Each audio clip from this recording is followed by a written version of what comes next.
Don't settle for bad socks. Get comfort and grip at an affordable price with Pure Grip Socks Pro. Choose from 18 different colors at puregripsocks.com. These are the pros and cons of the Adidas Predator 24 Elite. Where if you enjoy these types of videos, don't forget to leave a like on this one and drop a comment down below letting me know which boots you'd like to see a pros and cons video of next. And of course, if you aren't already subscribed, hit that subscribe button along with the little bell notification so you don't miss out on my reviews of all the latest football boots of 2024. Starting with arguably the biggest con of the Pred 24, and that is of course the price. And that's not to suggest that these are more expensive than other top-end football boots, because that's not the case. At the top of the food chain, you have the FT version with the fold-over tongue at $290. If you're not a tongue person, you can go for the regular 24 Elite, retailing for $260, and you even have the option of a laceless model also at $260. However, if those top-end options are just way out of your price range, unfortunately, the takedown models in the Predator 24 series simply aren't very good. Unlike the F50s, where if you can't afford the Elites,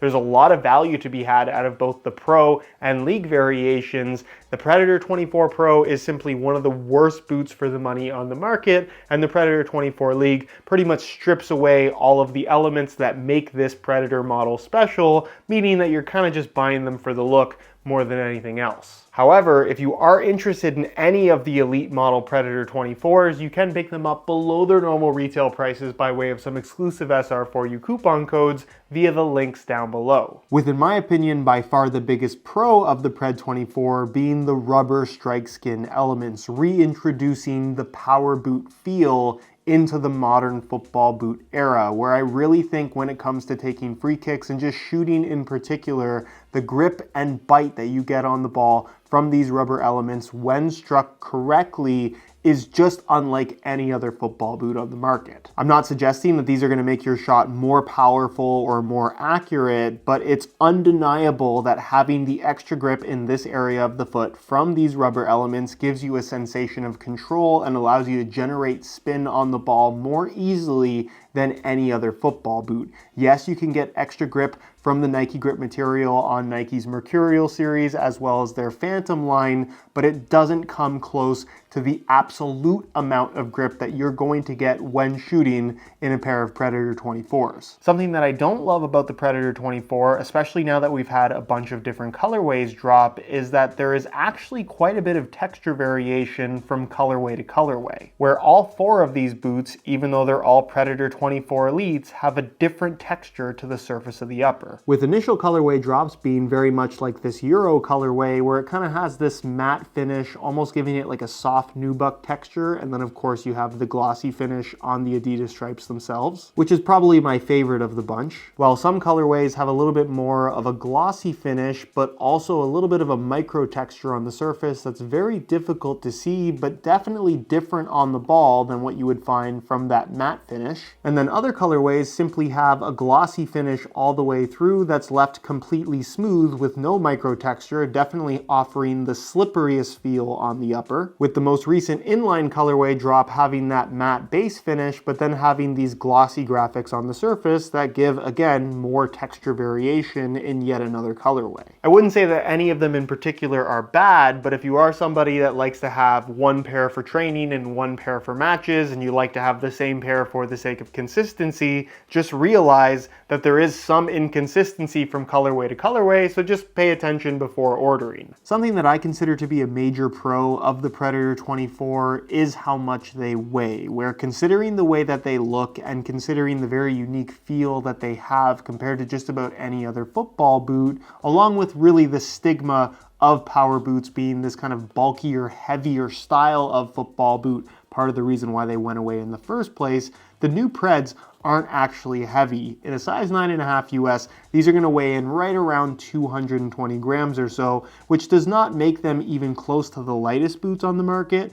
but if we compared it to something like an F50 Elite, an outright speed boot, they're only about 25 grams heavier, which is significant. They do weigh noticeably more than a pair of F50s, but they certainly don't feel heavy on your feet. In other words, I think a lot of people would be surprised to learn that this old school looking fold over tongue held down by an elastic strap Predator is only 10 grams heavier than this carbon plated Puma Ultra Speed boot. While fit and comfort is very much a subjective thing where everyone's going to have their own personal preferences and feels, I'd make the argument that the Predator 24 Elite isn't as comfortable as it perhaps should be. And that's not to say that this is an uncomfortable pair of football boots, with of course the Hybrid Touch 2.0 synthetic making up the entirety of the upper, but I think now that we've had this for a little while now, and we've also seen the Hybrid Touch 2.0 material on the messy version of the F50 Elite, that football boot with technically the same material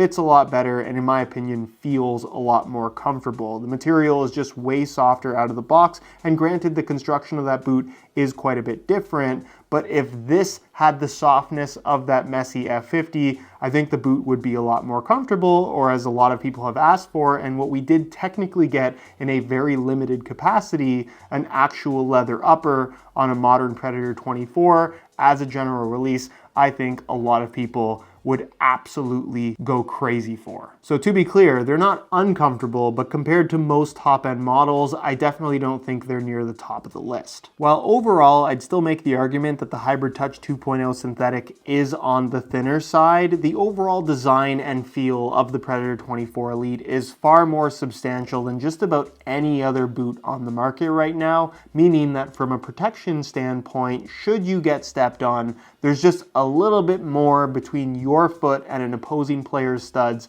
than the vast majority of football boots out there. So if protection is somewhat of a priority for you, I don't think these would necessarily be a bad choice. Now this is definitely a little bit more of a want than a need, but the stud pattern on the Predator 24, while it's okay, well, that's just it. It's just okay. I think we can all agree that if the Predator 24 had that classic bladed TRX stud pattern that we saw on so many past Predator models, we would just be that much more excited about what this boot has on offer. This is a stud pattern that definitely needs to come back. Something that I think Adidas has done a really good job with their top end offerings this year is options, where I think with the Predator 24 line in particular, if you just want that core Predator experience, the best value for money option, I should say, the regular 24 Elite without the tongue is definitely a fantastic choice. If you're into the whole laceless thing, I think the laceless version of the Pred 24 Elite is actually a fantastic and truly underrated football boot. Again, if you don't want to tie your shoes. And of course, if you're just into the nostalgia aspect of how they look, the Predator FT with the fold over tongue and elastic strap is obviously part of the reason why this has been such a popular model. The aesthetic is undeniably cool by 2024 standards. And again, it's nice that they give you that option. What isn't nice though is that they charge you an extra 30 bucks for this. And granted, it's a decent strap and the tongue itself is really cool. It's got some nice detail with the embroidered number 30 for 30 years of Predator on the underside, but realistically, for $290 versus $260, are you really getting a better experience from the FT variation? Probably not. With the final pro simply being the X factor of the Predator 24 just being the most unique football boot on the market. From a fit, feel, and experience standpoint, there genuinely isn't a single boot out there that feels anything like it. Where if you really are looking for that old school power boot experience from a modern pair of football boots that don't feel overly heavy and clunky, I think there is so much to love about the Predator 24 Elite in any of its variations.